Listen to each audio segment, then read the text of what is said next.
Hey everyone, Doug the Retirement Guy. We're here to do the monthly review of our challenge. The challenge is, can I retire $500,000 in the bank? We got a lot to cover. There's a lot of information. Start off with, man, if you like what we're doing, give us a thumbs up. Give us a hit that comment button. Leave us a comment. Subscribe. Don't miss an episode of this. But let's get right into retirement month review.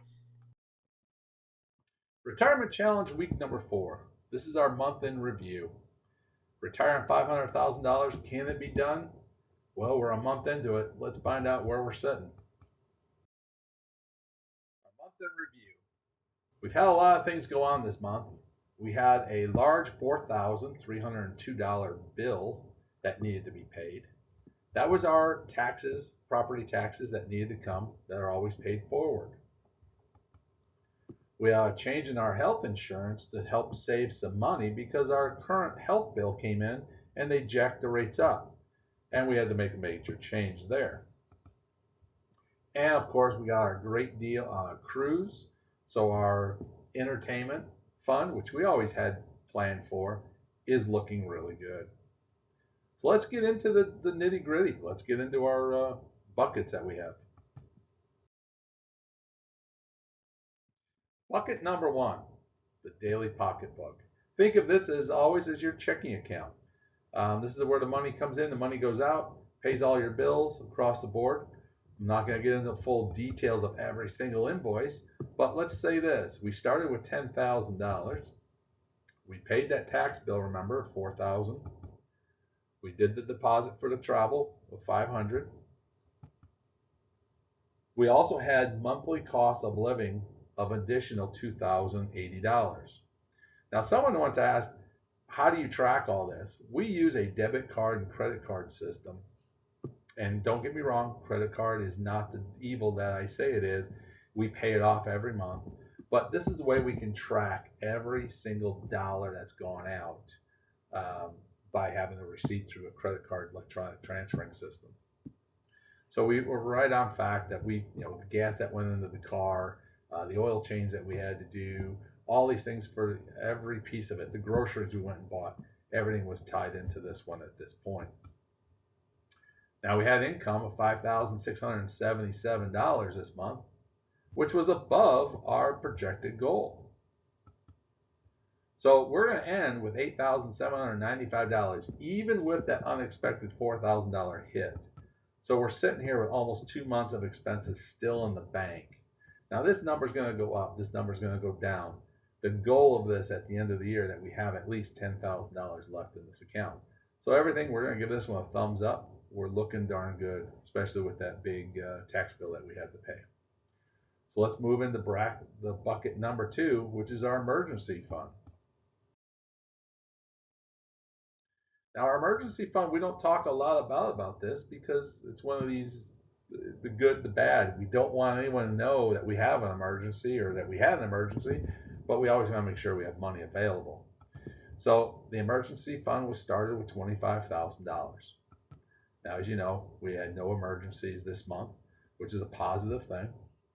But what we did do and didn't talk about, but we invested this money in the main stock. We bought 479 shares of stock. It paid a dividend of $261.21. Our net worth now is $26,662.90. So the stock went up that we bought, which is making our emergency fund a little bit bigger if we need to dip into it or we have to do anything with it. So you take a look, the stock value is worth $26,000. Our cash value is $261. That gives us about a $27,000 net worth in our emergency fund. The huge thing is between the dividend and the return from that stock, we have a 7.69% return rate on that $25,000 investment. We'll look into this probably in the next 30 days, 60 days, somewhere in there. If this fund continues doing what it's doing, we may pull everything over $25,000 out of this bucket and put it into our next bucket, which is our investment funds. That's the positive of this. If the fund gets too big, we can pull money out and put it back to work for us. Because at $25,000, we feel that that's a strong enough of emergency fund to get us out of really any jam. So now let's take a look at how our stocks are doing. Well, our stock purchases for the month. Well, if you take a look at everything on the board, everything other than two are looking awfully well. We'll start with the positives. Our Main Street stock is up 6.24% in raw value. So that's a little over $3,300. The JP Morgan is up 3.87% or $4,000. PNNT, we talked about this last week. It's been on our radar. It's dipped again. We're down $3,251 or 2.67%. Now, remember the goal of our program is that our investments are going to continue to grow and we're going to live off of the income from the dividends.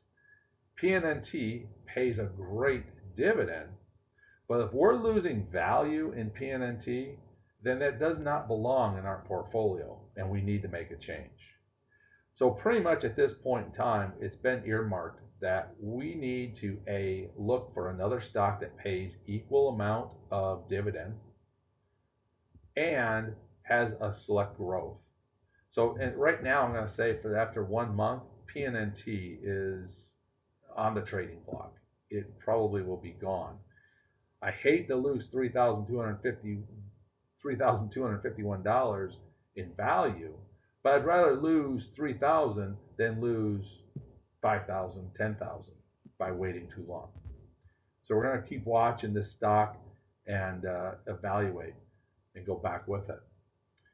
The Charles Schwab stock, this is another one. It's down 873 or 1.78%.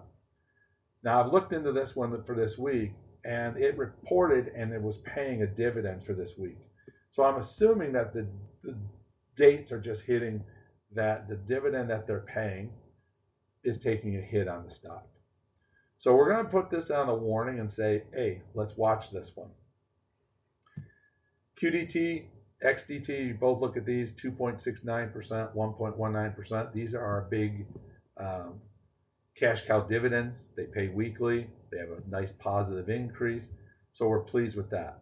So we're going to finish the month out with a gain of $6,008 on our investment of 1.28%. So this is a positive that our money is still growing, even though we've had a couple of major hits up top. If we look at last week we were up $474,000. So we're basically down $3,200. Again, all of that PNT that we've lost. Our monthly, we're still up $6,000. So we're doing what we asked it to do. 1% a month, times that by 12, you're a little over 12% growth. That's phenomenal. I don't expect to get that, but we're having a good run so far early in our start. So PNT drops more, just like a football team. That's a player that we're going to have to get rid of. The Charles Schwab dips, I believe it's for the dividend. But overall, I'm pleased with our stock purchases. I'm pleased with what we have going on moving forward. Let's take a look now at what the dividend package looks at. And this is the important one, because the dividend report, this is our income. And what do we get? Well, we're going to start at the top. Main, we projected $233. It came in right where we wanted it to be, $110 increase. JP Morgan was a $41 increase. PNNT is a $22 increase, came in at $14.45. So again, nice income, but we lost value to get that income. Charles Schwab paid $461. Now remember, this is a little misleading here. This is paid quarterly, and we put it out to where we did it monthly. So it's not a full $317 increase to say, because you have 3 more of these to collect from, but we're still doing a great job there. Your QDT is up $204 again. $1,200 expected. We got $1,400 out of it. Very strong numbers there. And XDT really is looking the best. $366 increase off of that investment. So when we take a look at it, for the month, we're up over $952 of increased income that we didn't budget for. Those are some serious numbers. That's going to help us along the run. If we can do this every month, it's going to make things a lot easier as we continue on into retirement.